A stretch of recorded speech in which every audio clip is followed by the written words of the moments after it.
주일 예배 여러분 듣기 때문에 나는 복장으로 오게 됩니다. 이해하시면 좋겠습니다. 출애굽기 10장 21절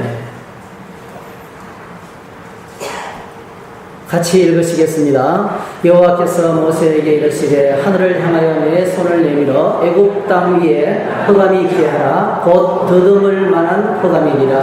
모세가 하늘을 향하여 손을 내밀매 캄캄한 흑암이 3일 동안 애굽 온 땅에 있어서 그동안은 사람들이 서로 볼 수 없으며 자기 처소에서 일어나는 자가 없으되 온 이스라엘 자손들이 거주하는 곳에는 빛이 있었더라. 바로가 모세를 불러서 이르시되 너희는 가서 여호와를 섬기되 너희의 양과 소는 머물러 두고 너희 어린 것들은 너희와 함께 갈지니라. 모세가 이르되 왕이라도 우리 하나님 여호와께 드릴 제사와 번제물을 우리에게 주어야 하겠고 우리의 가축도 우리와 함께 가고 한 마리도 남길 수 없으니 이는 우리가 그 중에서 가져다가 우리 하나님 여호와를 섬길 것이며 또 우리가 거기에 이르기까지는 어떤 것으로 여호와를 섬길는지 알지 못함이니이다 하나 여호와께서 바로의 마음을 완악하게 하셨으므로 그들 보내기를 기뻐하지 아니하고 바로가 모세에게 이르되 너는 나를 떠나가고 스스로 삼가 다시 내 얼굴을 보지 말라. 내가 내 얼굴을 보는 날에는 죽으리라. 모세가 이르되 당신이 말씀하신 대로 내가 다시는 당신의 얼굴을 보지 아니하리라. 오늘 말씀을 가지고 사흘간의 흑암 이런 제목으로 말씀하겠습니다. 기도하겠습니다. 하나님 고맙습니다. 저희들 사랑하셔서 출애굽기 말씀을 계속해서 묵상하게 하시고 또 새로운 삶의 시리즈를 또 말씀을 듣게 하시니 감사합니다. 이 무더운 여름철 저희들이 영적으로 날마다 지치거나 또 영적으로 침체하거나 또 저희들이 하나님께 게으르게 살지 않게 도와주시고 늘 깨어서 주님 말씀하신 대로 정신을 차리고 깨어서 근신하여 기도하며 하나님께로 나가는 저희들이 되도록 도와주시기 원합니다. 주님 오늘도 출애굽기 말씀을 묵상하면서 우리를 향한 하나님의 음성을 듣기를 원합니다. 내 자신을 향한 하나님의 지시와 명령과 약속과 축복의 말씀을 듣기를 원합니다. 눈을 열어주시고 귀를 열어주시고 하나님의 말씀을 겸손하게 순종하며 받드는 저희들이 다 될 수 있도록 도와주시옵소서. 말씀으로 말미암아 하나님의 능력을 경험하며 이 말씀으로 말미암아 풍성한 열매가 우리의 삶 가운데 맺히게 하여 주시옵소서. 함께해 주시기를 소원하오며 예수님의 이름으로 기도하옵나이다. 아멘. 네. 출애굽기 강의에 다시 돌아왔는데요. 지난번에 저희들이 10가지 재앙을 한꺼번에 요약해서 말씀을 나눴습니다. 저는 오늘 이 말씀을 준비하면서 한 인물이 떠올랐어요. 여러분이 잘 아는 넬슨 만델라라는 사람입니다. 1994년도 4월 달에 그 남아프리카 공화국에 드디어 흑인들도 투표할 수 있는, 그러니까 다른 민족들도 투표할 수 있는 기회가 찾아왔어요. 다민족 평등 선거가 최초로 시행이 됐습니다. 그 전까지는 투표권이 없었습니다. 백인들이 독점했습니다. 백인들이 흑인을 학대하는 그런 엄청난 어려운 상황 속에 있었는데 드디어 투쟁 끝에 이제 평등 선거가 시행이 되고 그 선거에서 넬슨 만델라가 당선이 됩니다. 여러분 그동안에 그 인종차별로 말미암아 피해 입은 과거가 엄청나죠. 국가 전체가 상처투성인데요. 어떻게 과거사를 정리할 수 있겠어요? 지나가는 과거를 어떻게 정리했으면 좋겠습니까? 그때 이 넬슨 만델라는 하나님께 기도하면서 믿음으로 한 가지 사실을 밀어붙이는데 그게 바로 진실과 화해위원회입니다. 진실과 화해위원회를 만들고 그 당시에 백인 경찰들 본인들이 흑인들과 노예들을 얼마나 무참히 짓밟았는데 이 진실과 화해위원회 나와가지고 자신들의 죄를 고백하고 진심으로 회개하면 어떤 죄든지 다 용서해 준다는 거였어요. 참 이게 반대가 많았어요. 왜냐하면 그동안에 상처 입은 사람, 짓밟힌 사람들, 가정이 파괴된 사람들, 인생이 망가진 사람들이 한둘이 아닌데 그게 쉽게 용납이 되지 않죠. 그런데 이 내설남대는 믿음으로 이 진실과 화해위원회를 계속 추진하고 판사들과 그 다음에 배심단들과 이 모든 조직을 딱 해서 진행을 해나갔습니다. 여러분, 정권이 바뀌면 우리나라도 마찬가지인데요. 정권이 바뀌고 난 다음에 앞에 있는 정권을 참 잘했습니다. 어려운 가운데 너무 수고 많았습니다. 칭찬하는 사람 봤어요? 우리나라는 전부 다 정지합니다. 계속 정지합니다. 여러분, 비판받지 않으려거든 비판하지 말라 그랬어요. 비판하면 자기도 비판받습니다. 정죄하면 자기도 정죄받습니다. 지금까지 역사가 그랬어요. 한 번도 우리나라에서 정권이 바뀌고 난 다음에 그동안에 너무 어려운 상황에서 앞에 있는 대통령이 너무 고생을 많이 했습니다. 앞에 있는 대통령이 그래도 세금을 잘 걷어가지고, 여러분 사실 그랬거든요. 엄청난 많은 세금 수입이 있었어요. 그래서 내가 이렇게 정권을 맡으면서 좀 수월하게 됐다고 인정을 좀 하고, 그런 거 못 봤어요. 무조건 깔아내리는 거예요. 뭉개고, 마치 정권이 왕권이 바뀌고 난 다음에 전왕조를 이렇게 싹쓸이 하는 것처럼. 이게 오늘 세상인데요. 이런 세상 가운데서 이 넬슨 만델라가 진실과 화해위원회를 조성합니다. 어떤 죄든지 회개하고 뉘우치면 용서해주자. 그래서 진실과 화해위원회를 만들었습니다. 남아프리카 공화국에 만드 블랙이라는 백인 경찰이 있었어요. 만드 블랙이라는 백인 경찰이 있었습니다. 18살 되는 흑인 소년을 때려서 죽여가지고 바베큐를 만들었어요. 진짜. 꼬챙이를 끼워서 불에다 구워 그랬어요. 그리고 시간이 지나고 난 다음에 이 청년, 18세 된 청년의 아버지를 몇 년 뒤에 또 잡아다가 죽여서 장작고리에 휘발유를 붓고 또 태워 죽였어요. 그런데 그냥 죽인 것이 아니고요. 가족들을 다 불러다가 그 어머니, 아내가 보는 앞에서 이 만드 블랙이라는 백인 경찰이 그렇게 이 흑인 청년의 가정을 완전히 무참히 또 짓밟아버렸습니다.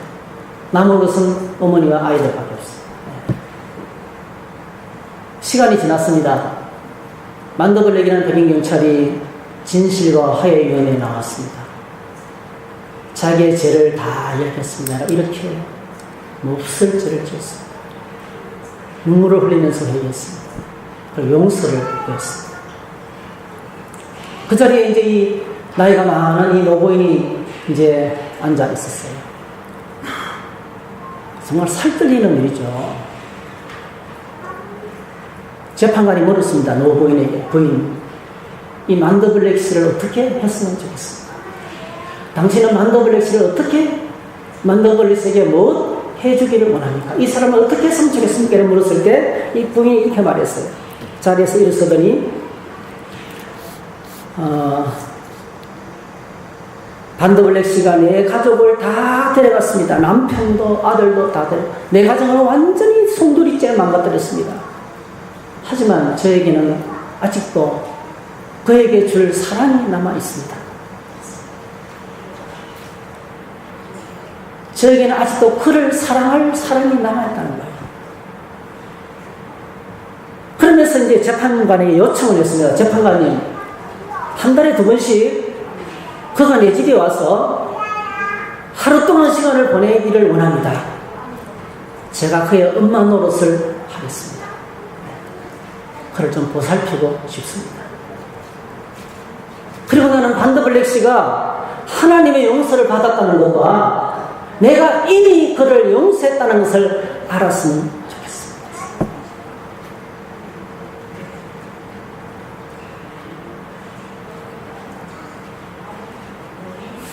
이거는 이런 사람은 도덕적으로 수양을 많이 하고 돌을 많이 닦는다고 얻을 수 있는 사람이 아닙니다. 이 사람은 하나님이 주신 사람입니다. 아멘. 믿음으로 가능한 것입니다. 믿음 안에서 가능한 거예요. 그래서 이 부인이 이 말을 딱 하고 자리에 일어나서 이제 진실과 화해위원회를 걸어 나가는데요. 그 자리에 찾아왔던 수많은 방청객들이 전부 다 일어나서 노래를 불렀어요. 그 노래가 나 같은 죄인 살리신 이 찬양을 불렀어요. 모든 회중이 다 이 부인이 걸어 나오는 동안에.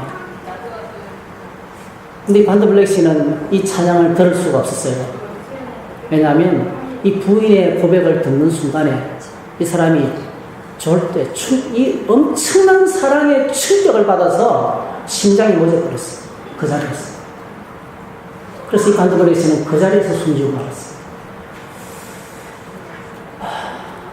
저는 이 아름다운 사랑 이야기를 읽으면서 이것이 성경 속에 기록된 하나님의 사랑입니다. 출애굽기 10가지 재앙 속에 담겨있는 하나님의 사랑이더라고요. 우리가 성경을 펼치면 성경 안에 이 하나님의 사랑을 경험할 수 있어요. 여러분, 성경은 우리를 향한 하나님의 사랑의 메시지입니다. 그냥 단순하게 지식을 위한 것도 아니고요, 철학을 위한 것도 아니고요, 문학을 위한 소스도 아니고요, 그냥 날 듣는 그 말씀도 아니고요, 하나님의 아들 도생자 예수 그리스도께서 이 땅에 오셔서 자기를 주셨어요. 그 온통 우리를 향한 하나님의 사랑의 이야기로 가득 찬 것이 말씀이다.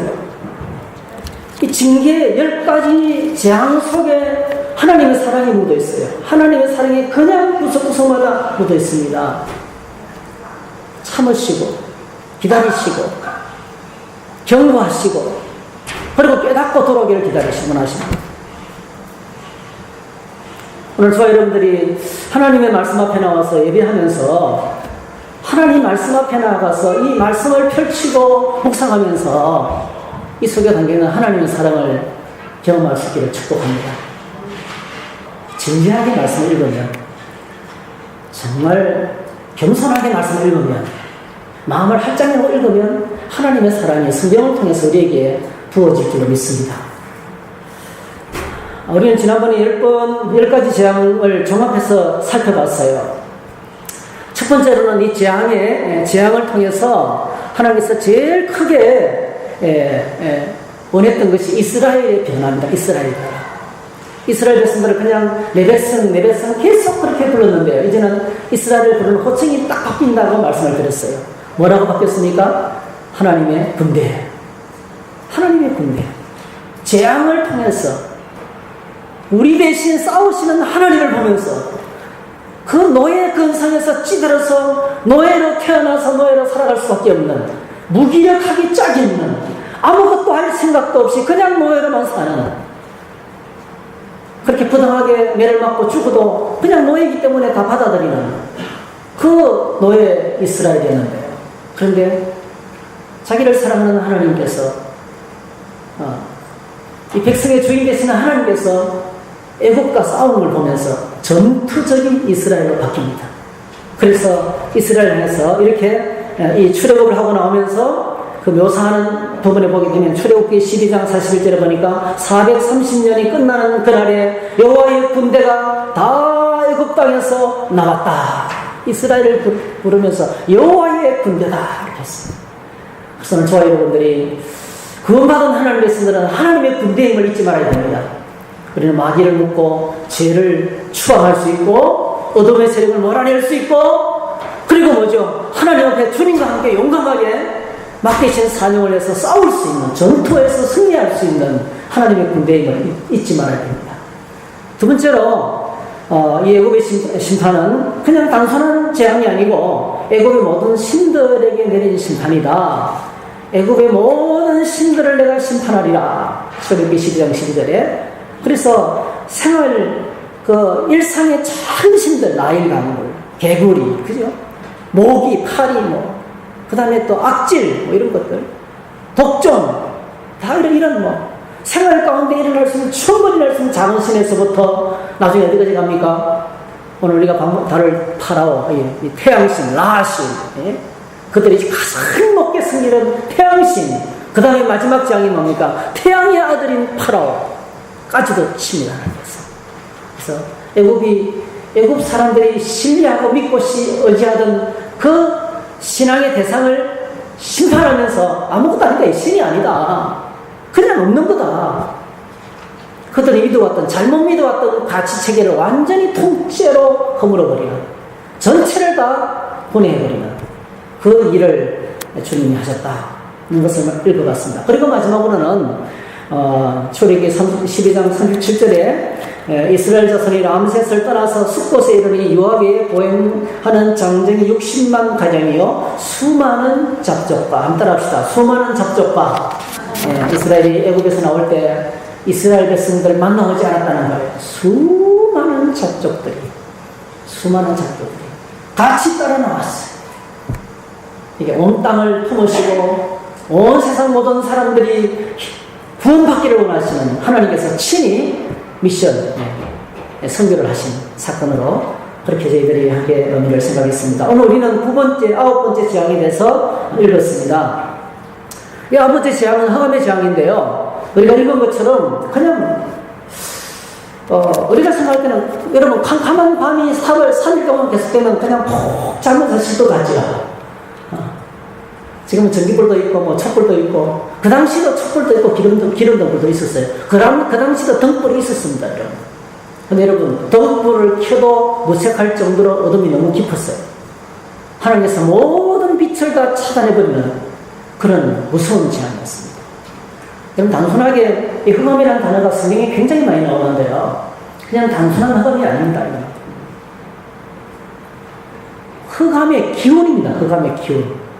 숨도 쉴 수 없는 무거운 기운입니다. 예를 들어보면 가장 좋은 예가 바로 그겁니다. 여러분 어릴 적에 형하고 둘이서 막 장난치다가 동생이 잠동 속으로 쏙 숨어 들어가 버렸어요. 형이 이 사실을 알고 바깥에서 조금 틈이 있는 장문문을 확 닫아버리고 잠가버렸어요. 안에 있는 동생이 어떻게 됩니까? 1분을 못 버틸 거예요. 아마 1분을 못 버텨서 울음을 터뜨립니다. 통곡을 합니다. 통곡. 그거는 그냥 단순한 어둠이 아니고요. 그게 갇혀서 숨이 막히듯 하면서 엄청난 두려움이 엄습하는 거예요. 위로부터 확 짓누르는 무거운 먹구름이 도시 전체를 확 짓누르면서 숨도 못 쉬게 만드는 그런 큰 흑암의 기운이 애굽 전체를 뒤덮어 버렸습니다. 그런데 오늘 이 흑암의 재앙의 특징을 우리가 눈여겨보게 되면 참 놀라운 게 경고 없이 바로 진행됐다는 겁니다. 다른 재앙들은 다 경고했습니다. 그런데 여러분 이번에는 그냥 바로 여호와께서 모세에게 이르시되 바로 오늘 이 9장 10장 21절이 이 재앙이 시작하는 부분입니다. 바로에게 가서 내 백성을 놓아라. 말 듣지 않거든 이렇게 하라. 그런 게 없어요. 그냥 바로 진행해버립니다. 바로 진행해버려요. 왜 그렇습니까? 이유는 간단합니다. 바로가 그동안에 하나님의 경고를 계속 무시했기 때문에 그렇습니다. 하나님의 말씀을 계속 무시해왔기 때문에 하나님께서 이제는 바로를 무시하는 거예요. 바로 지켜가는 것입니다. 오늘 저 여러분 안에 회복되어야 될 한 가지 신앙이 있습니다. 그것은 하나님에 대한 경외심입니다. 하나님에 대한 경외심. 늘 듣는 하나님의 말씀을 가볍게 여기지 말아야 됩니다. 늘 듣는 하나님의 말씀, 늘 알고 있는 하나님의 말씀. 로마서는 하나님이 먼저 심판을 선포하십니다. 로마서 1장 18절에 이야기 보니까 하나님의 진노가 임한다. 불의로 진리를 막는 사람들의 모든 경건하지 않은가 불의에 대해서, 그러니까 불의와 불경에 대해서, 불의와 불경에 대해서 하나님이 심판하신다. 그러면서 2장에서 하나님이 심판했을 때 이게 어떤 것인지 쫙 설명합니다. 그리고 난 다음에 온 세상 모든 사람의 죄를 지적하고 이스라엘 백성들의 죄를 지적하면서 하나님이 응답한 것이 있어요. 거기에 로마서 3장 16절 17절 파멸과 고생이 그 길에 있어 평강의 길을 알지 못하고 그들의 눈앞에 하나님을 두려워함이 없다 했어요. 이게 뭐냐 하면요, 하나님을 섬기는 유대인들이 하나님을 두려워하지 않은데 어떻게 이 세상 사람들이 하나님을 두려워하겠냐는 거예요. 매주일마다 예배하는 그리스도인들이 하나님을 두려워하지 않는데 어떻게 믿지 않는 세상 사람들이 하나님을 공격하겠냐는 거죠. 먼저 믿은 하나님의 백성들이 하나님을 두려워하지 않는데 어떻게 나중 믿은 새 가족이 하나님을 벌벌 떨면서 섬길 수 있겠냐는 거죠.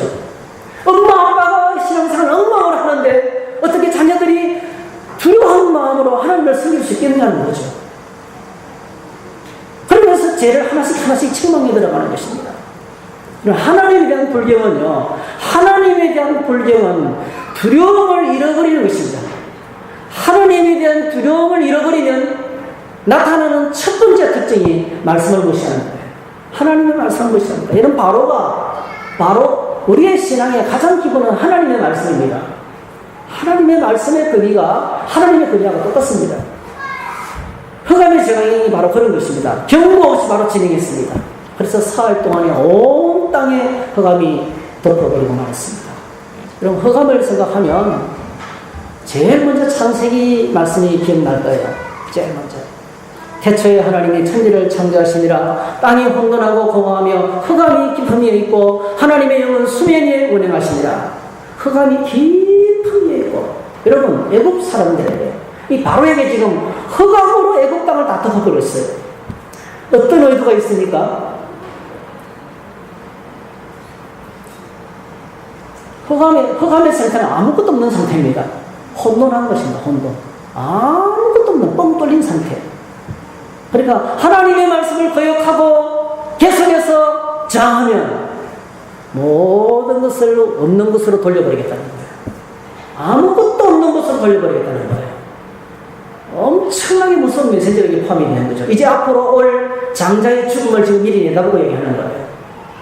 앞으로 애굽 땅에 임할 하나님의 무서운 심판을 미리 예고하는 거예요. 아무것도 없는 상태로 돌려버리겠다. 아무것도 없는 상태로 돌려버리겠다. Nothing. 허무하다는 말이 nothing. 아무것도 아니며 뭔가 보이는 것처럼 보이는데 없다는 거예요. 솔로몬이 인생의 허무함을 이야기하면서 바람을 잡아내는 것과 같다. 이런 바람을 잡으면 잡힙니까? 잡았는가 싶더니 하나도 없어요. 그게 허무한 것입니다. 그게 흑암입니다. 흑암. 아무것도 없어져 버리는 것. 흑암의 재앙은 촛불도 있고 등불도 있고 그 정도가 아닙니다. 어둠을 밝힐 수 있는 그 정도가 아닙니다. 온 애굽 사람들이 이 무서운 권세에 꽉 눌려서 숨도 못 쉬는. 그래서 오늘 본문에 보니까 한 명도 일어나지 않았어요. 사흘 동안에 아무도 시간이 돼서 활동을 그냥 누워있기만 했어요. 그 무서운 기온에 눌려서 아무도 활동하는 사람이 없었습니다. 그래서 천지 창조 이전으로 완전히 돌려버리겠다는 그런 무서운 것입니다. 흑암은 우리의 모든 희망을 다 뺏어갑니다. 흑암이 임하면, 어둠 속으로 들어가면 희망이 사라집니다. 소망이 없습니다. 구원의 빛의 여망이 전혀 없습니다. 네.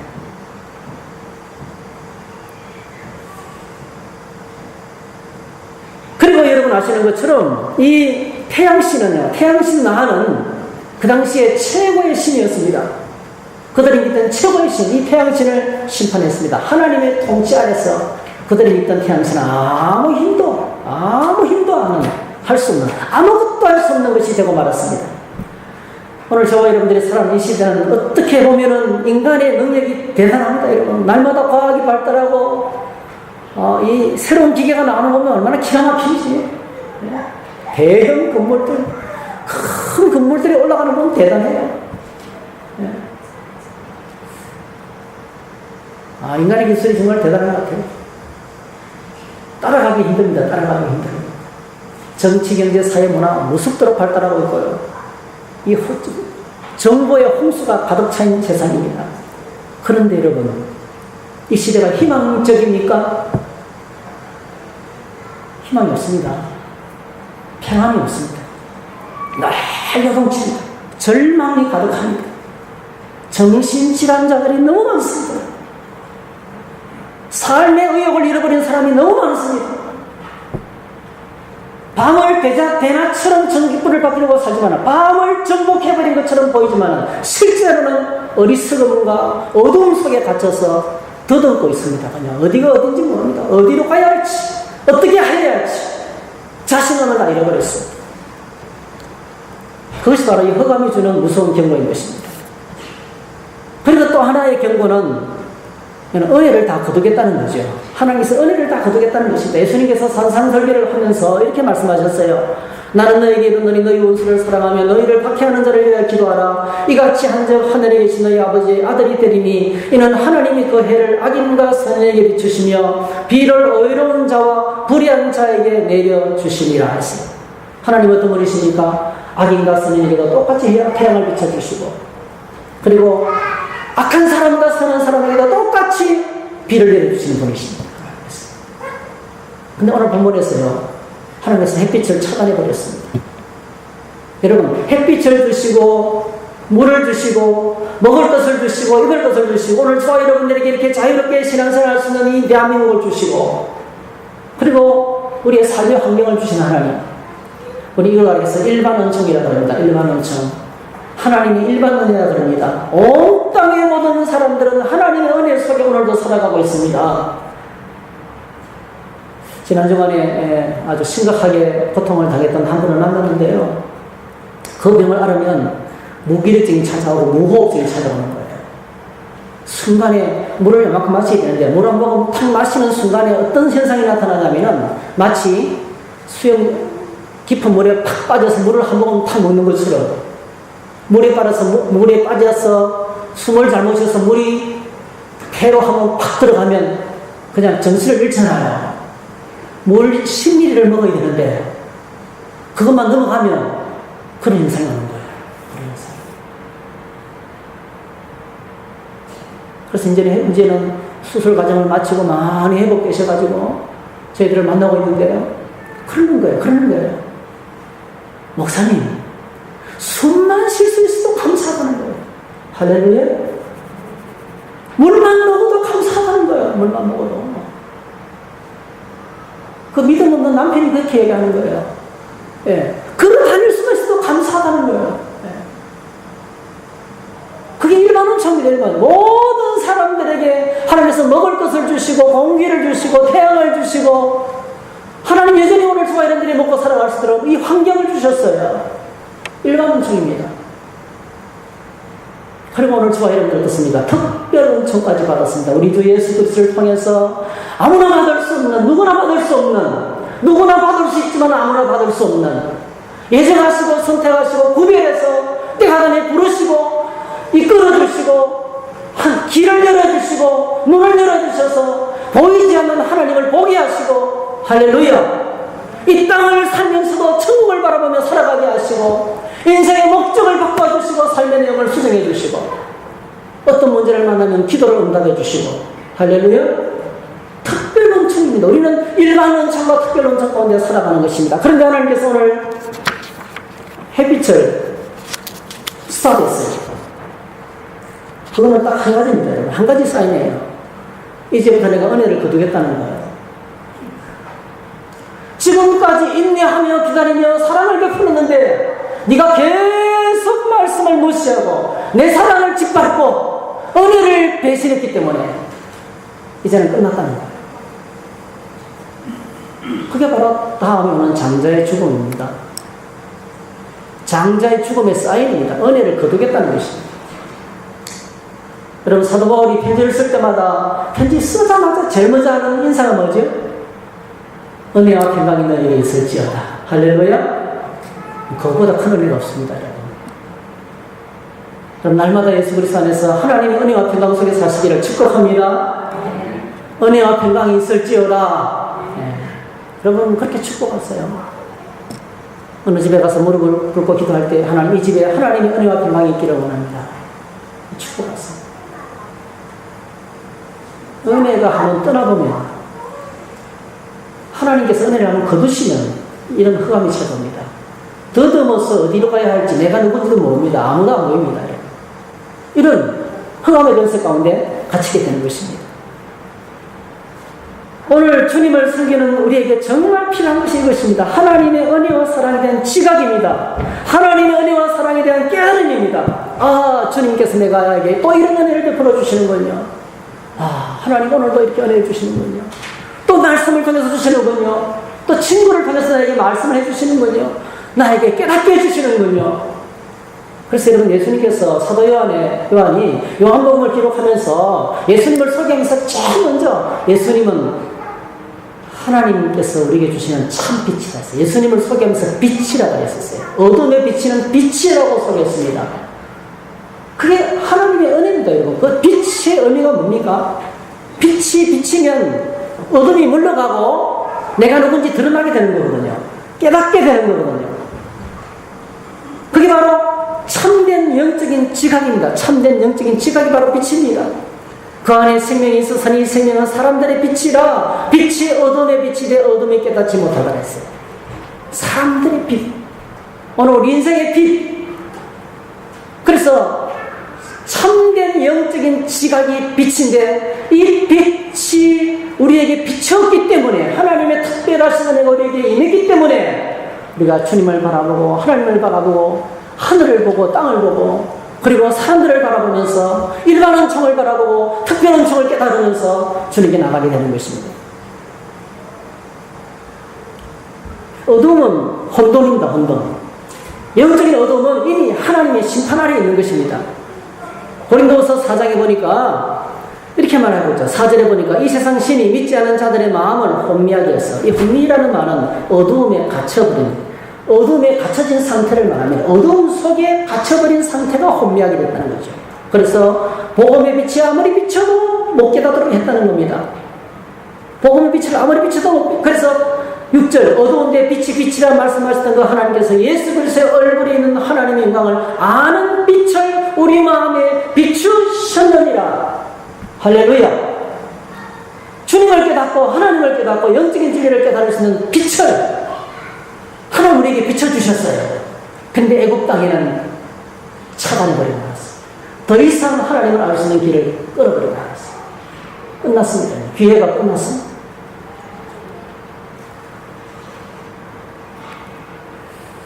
오늘 23절에 보니까 또 이런 말씀을 하고 있습니다. 23절 뒷부분에 보니까 이스라엘 자손들이 거주하는 곳에는 빛이 있었더라. 한번 따라하십시다. 이스라엘 자손이 거주하는 곳에는 빛이 있었더라. 왜 그곳에는 빛이 있었을까요? 하나님이 함께 하시고 하나님이 함께 하시고 또 하나 하나님의 전적인 은혜입니다. 하나님 은혜. 이게 하나님의 사랑입니다. 그들 노예였습니다. 아무도 돌아보지 않는 민족이었어요. 아무 소망 없는 사람이었습니다. 아무 가치 없는 사람들이었습니다. 그들 속에 거룩한 의식이 없었습니다. 여러분, 그들이 하나님을 잘 섬기고 있었습니까? 글쎄요, 잘 못 섬기고 있을 확률이 더 높아요. 어쩌면 하나님을 원망하고 있었을 거예요. 하나님 우리를 버리셨습니다. 이미 절망한 지 오래입니다. 400년이 지났기 때문에. 근데 놀랍게도 하나님께서 찾아오셔서 일하시면서 고센 지역에 이스라엘 백성들이 머무는 지역에는 빛을 비춰주셨어요. 오늘 이것이 우리를 향한 하나님의 메시지입니다. 우리를 향한 하나님의 메시지. 하나님께서 우리를 향해서 우리를 향해서 너는 세상의 빛이라고 말씀하시는 것과 똑같습니다. 우리는 세상의 빛입니다, 여러분. 마치 보름달 빛과 똑같습니다. 달은 스스로 발광하지 않습니다. 스스로 빛을 낼 수가 없어요. 빛을 내는 발광체가 아닙니다. 달이 밝은 것은 태양빛을 받아서 우리에게 비추는 것입니다. 우리 안에 아무런 빛이 없지만 하나님께서 고센 땅에 환하게 빛을 비추고 계시기 때문에 그곳에 있는 자들이 빛나는 거예요. 그래서 은혜를 많이 받았다는 것은 딴 거 아닙니다, 여러분. 은혜를 많이 받았다는 것은 하나님의 빛을 많이 받았다는 거예요. 할렐루야. 오늘 성도님들이 하나님의 빛을 많이 받기를 축복합니다. 말씀의 보좌 앞에 나가 엎드릴 때 빛이 임합니다, 여러분. 성경 공부, 제자 훈련, 양육 훈련 아무것도 아닌 것처럼 보이지만 하나님의 빛을 받는 시간입니다. 자각합니다. 영적인 자각이 있습니다. 내 눈이 열리고 내 영이 어둠에 갇혀서 내가 탈출합니다. 영적인 어둠 속에서 탈출할 수 있는 길로 하나님께서 말씀을 주셨어요. 이 말씀을 통해서, 그래서 말씀을 내 안에 여러 가지 방법을 통해서 소유하는 것이 참 중요합니다. 말씀을 소유하고 묵상하며 믿음으로 살아갈 때 이렇게 오늘 저와 여러분들이 빛 가운데로 살아가게 되는 하나님 은혜가 임하게 되는 것입니다. 자, 이런 어둠의 흑암의 권세, 흑암의 재앙을 했을 때 바로의 반응을 한번 살펴보십시다. 바로가 어떻게 반응했습니까? 이렇게 반응합니다. 다 가라앉죠. 예? 가서 너희는 가서 여호와를 섬기라. 그런데 조건이 있다. 너희 양과 소는 놔두고 다 데려가라. 어린아이들, 아이들 다 데려가라. 그럼 그동안에 400년 동안 정으로 부려먹었으면 대가를 좀 줘야 되잖아요. 임금을 좀 줘야 되잖아요. 그동안에 400년 동안 애국 나라에 거슬려서 정말 자신의 생애를 다 들여서 충성했는데, 예? 임금을 좀 줘야죠. 이거는요, 다 떠나라. 떠나서 도망가다가 다 굶어 죽으라는 거 똑같은 거예요. 그렇죠? 또 하나는 여러분, 이 바로의 마음의 본심을 알 수 있어요. 바로가 죽을 때까지 놓지 못하는 게 하나 있어요. 바로가 절대로 포기할 수 있는 것이 하나 있어요. 그거는 재산입니다. 재산. 돈입니다. 돈. 물질입니다. 오늘 이 땅에 많은 사람이 바로처럼 살아가는 사람이 얼마나 많은지 모르겠어요. 죽을 때까지 끌어안고 있어요. 이걸 놓을 수가 없어요. 이것 때문에 죽는 거예요. 지금 바로가. 네? 재산과 소와 양은 그들의 재산입니다. 이것만 붙잡으면 저를 가다가 다시 돌아온다. 앞에 지금까지 했던 여러 가지 바로의 말들은 전부 다 똑같습니다. 처음에는요, 멀리 가지 말고 여기서 예배드려, 여기서 예배드려. 아, 우리 사흘길 가야 됩니다. 그 다음에 또 어떻게 했습니까? 이제는 가지만은 아이들은 다 두고 가라 했어, 아이들은 두고 너희들만 갔다 와라 그랬어요. 왜? 양가, 그래야만 다시 돌아올 수 있으니까. 뭔가를 붙잡으려고 놓아주지 않는 거예요. 근데 가장 궁극적인 것은 물질에 대한 지출입니다. 오늘 저희들이 신앙생활에도 이게 참 무섭습니다. 오늘날 우리 한국교회에 정말 심각한 것 중에 하나가요, 헌금에 대한 문제예요. 헌금에 대한 문제. 헌금에 대한 이야기를 사람들이 얼마나 힘들어하는지 모릅니다. 저희 교회에 나오신 분들 중에는 그런 분이 없죠. 여러분 꼭 기억하시면 좋겠어요. 마틴 루터가 이렇게 말했어요. 진정한 회개는 마음의 회개, 머리의 회개, 그리고 세 번째로 중요한 것이 있는데 돈지갑의 회개라고 했어요. 돈지갑의 회개입니다. 예수님께서 제자의 조건을 몇 가지 말씀하셨는데요. 유명한 구절이 있죠. 누가복음 9장 19절에 아무든지 나를 따르려거든 자기를 부인하고 날마다 제 십자가를 지고 나를 따를 것이다. 굉장히 애매모호합니다. 날마다 십자가 지고 따라가야만이 주님을 따라갈 수 있다 이렇게 말했어요. 오늘 예수 믿는 것은 주님을 따라가는 것인데, 근데 다른 구절에 보게 되면 이렇게 말했습니다. 아버지나 어머니나 나를 더 사랑하는 자 안 된다는 거예요. 그리고 37절을 앞서가면 가족 사랑 안 된다는 거예요. 그럼 39절 자기 목숨 이거 뭐죠? 자기 사랑입니다. 오늘 저희들 안에 큰 우리가 이겨내야 될 사랑이 있어요. 가족 사랑이에요. 가족 사랑.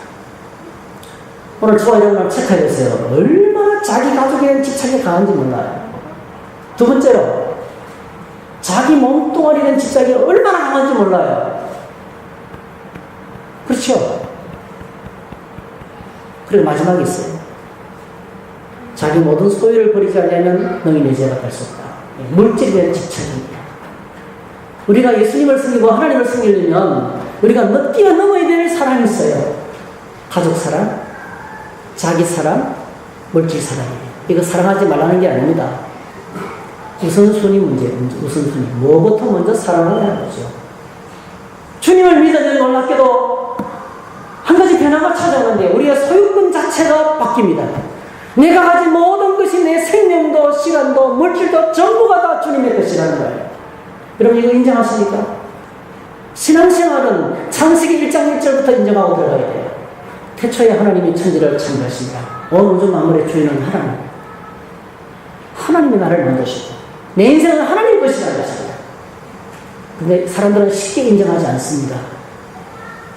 하나님 내 가족이 더 중요해요. 하나님 내 자신이 더 중요해요. 하나님 내가 가진 돈이 더 중요해요. 그게 걸려 넘어져서 하나님 사랑을 잃어버립니다. 주님을 따라가지 못합니다. 다 믿음 생활에 낙심한 사람들, 믿다가 낙심한 수많은 사람들이 이게 다 걸리는 거예요. 아니 하나님 전부 다 달라고요? 나는 뭡니까 나는? 여러분 그거 아세요? 주님을 따르면 주님 나라가 내 것입니다. 하나님 것이 다 내 것입니다. 포기하고 내려놓으면 전부 다 하나님 것입니다. 그렇게 바로는 끝까지 죽을 상황에 닥쳐오는데도 불구하고 끝까지 붙잡았어요. 끝까지. 물질을 놓지 못하는 거예요. 물질의 상을 놓지 못하는 거예요. 이 바로를 향해서 모세가 어떤 모습을 보입니까? 참 모세가 참 많이 발전했어요.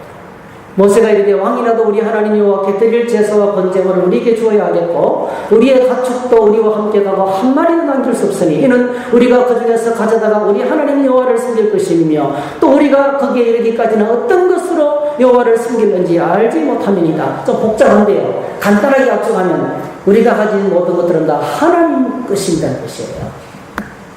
전부 다 우리가 가진 모든 것들은 다 하나님 것입니다. 양떼 없을 때는 다 하나님의 것입니다. 그 고백이에요. 그래서 한 마리라도 두고 갈 수 없습니다. 반드시 가져가겠다는 거예요. 모세가 굉장히 당당합니다. 얼마나 당당한지. 여러분 참 놀랍습니다. 오늘 저희들이 말씀 붙들고 믿음으로 살면 이렇게 당당해집니다. 하나님 이기게 하시고 하나님께서 말씀대로 이루어지게 하십니다. 여러분 믿음의 눈을 들고 세상에 기죽지 않고 믿음으로 살면 어느 날 바로 앞에 선 모세처럼 될 줄로 믿습니다. 모세는 지금 이기고 있는 거예요. 모세는 바로의 권세에 이제는 더 이상 갇히지 않습니다. 참 놀라운 게 믿음이 내 안에 들어오면 하나님께서 평안을 주시는데요. 그때부터는 얽매이지 않는다는 거예요. 질병의 권세가 내게 없어도 그게 묶이지 않습니다. 죽음이 내게 따라와도 죽음의 권세 위에 있습니다. 할렐루야. 찬송합니다. 죽음 앞에서 찬양합니다. 때려주기로 원수가 내 앞에 나타나고 이미 나는 용서했어요. 이미 나는 용서했어요. 이 노부인의 마음속에 찾아오는 평강을 누가 알 수 있겠습니까? 제가 그분의 이야기를 들으면서 시크릿 선 미란 영화하고 또 너무 대조적이에요. 미란 영화. 하나님이 용서하신 것 때문에 기뻐하고 있는데 그걸 받아들이지 못. 내가 너를 용서하지 않았는데 네가 어떻게 하나님께 용서받을 수 있냐 이러면서 그 이야기가 떠올랐어요. 여러분 오늘 저희들이 모세처럼 당당하기를 축복합니다. 예. 마지막 바로의 모세의 마지막 말입니다. 모세가 다시는 너를 못 본다 이제는. 너는 더 이상 내가 너를 만나고 싶지 않다니까 모세가 마지막 말을 합니다. 여호와께서 바로의 마음을 완악하게 하셨으므로 그들을 보내기를 기뻐하지 아니하고 자 이렇게 했을 때 이제 이 모세가 그를 향해서 마지막 말을 선포하죠. 근데 오늘 저희들이 이런 생각을 여러분 해볼 수 있을 거예요. 참 바로 참 일은 악하다. 아니 여러분 솔직히 한번 얘기해보세요. 우리는 재앙을 몇 개만 만나면 하나님께 돌아올 것 같습니까? 바로는 지금 이 10가지 재앙을 하고도 사실은 마음을 접지를 못했어요. 여러분 이스라엘 백성을 해방시켜놓고 또 뭐죠? 군대를 데리고 또 추격했죠. 그러다 홍해도 다 수장당하잖아요. 우리가 바로를 보면서 이렇게 비난하기 있었습니다. 야, 참 진짜 그 심장 엄청 튼튼하다. 심장 정말 튼튼한 심장을 가지구나. 멋지다. 이렇게 할 자격이 저희들이 없어요. 왜냐하면 우리가 지금 민수기를 지금 묵상하고 있는데요. 이 애국 땅에서 구원받은 이스라엘 백성도 나으냐? 그렇지 않더라고요. 얼마나 속을 뒤집히면 섞이는지 하나님이 속을 뒤집어 놔요. 그래서 스데반 이 선교사가 스데반 집사님이 사도행전 7장에서 마지막 순교하기 직전에 설교합니다. 그 설교의 내용이 이스라엘 백성들의 역사를 쭉 얘기하는 아브라함, 야곱, 그 다음에 요셉, 그 다음에 애굽 생활을 다 이야기합니다. 모세가 애굽에서 끌어내 그리고 광야에서 그들의 속을 뒤집어 놓은 이야기를 하면서 너희들도 우리 조상들하고 똑같아. 너희들도 똑같이 목이 곱고 마음과 귀에 한을 받지 못한 사람이다. 어떻게 이렇게 계속해서 성령을 거스르느냐. 하나님의 아들이신 예수님께서 십자가의 죽음을 당하시고 사흘 만에 부활했다는 소식을 들으면서도 이걸 모르느냐. 눈으로 보고 귀로 들으면서도 그분이 하나님 보내신 메시아인 걸 모르느냐. 성경 들고 있으면서 예배드리면서 왜 그렇게 살아가느냐. 그런 거예요. 그래서 제가 이 말씀 들으면서 제가 처음에 말씀을 시작하면서 왜 그 사랑 이야기를 했냐면 이 바로의 완악한 마음이 오늘 우리들이다. 우리와 똑같아요. 우리의 마음이더라고요. 10편 78편 그들의 마음은 속을 다 뒤집어 놨습니다. 하나님의 은혜에도 불구하고 계속 속을 다 뒤집어 놨습니다. 예반했습니다.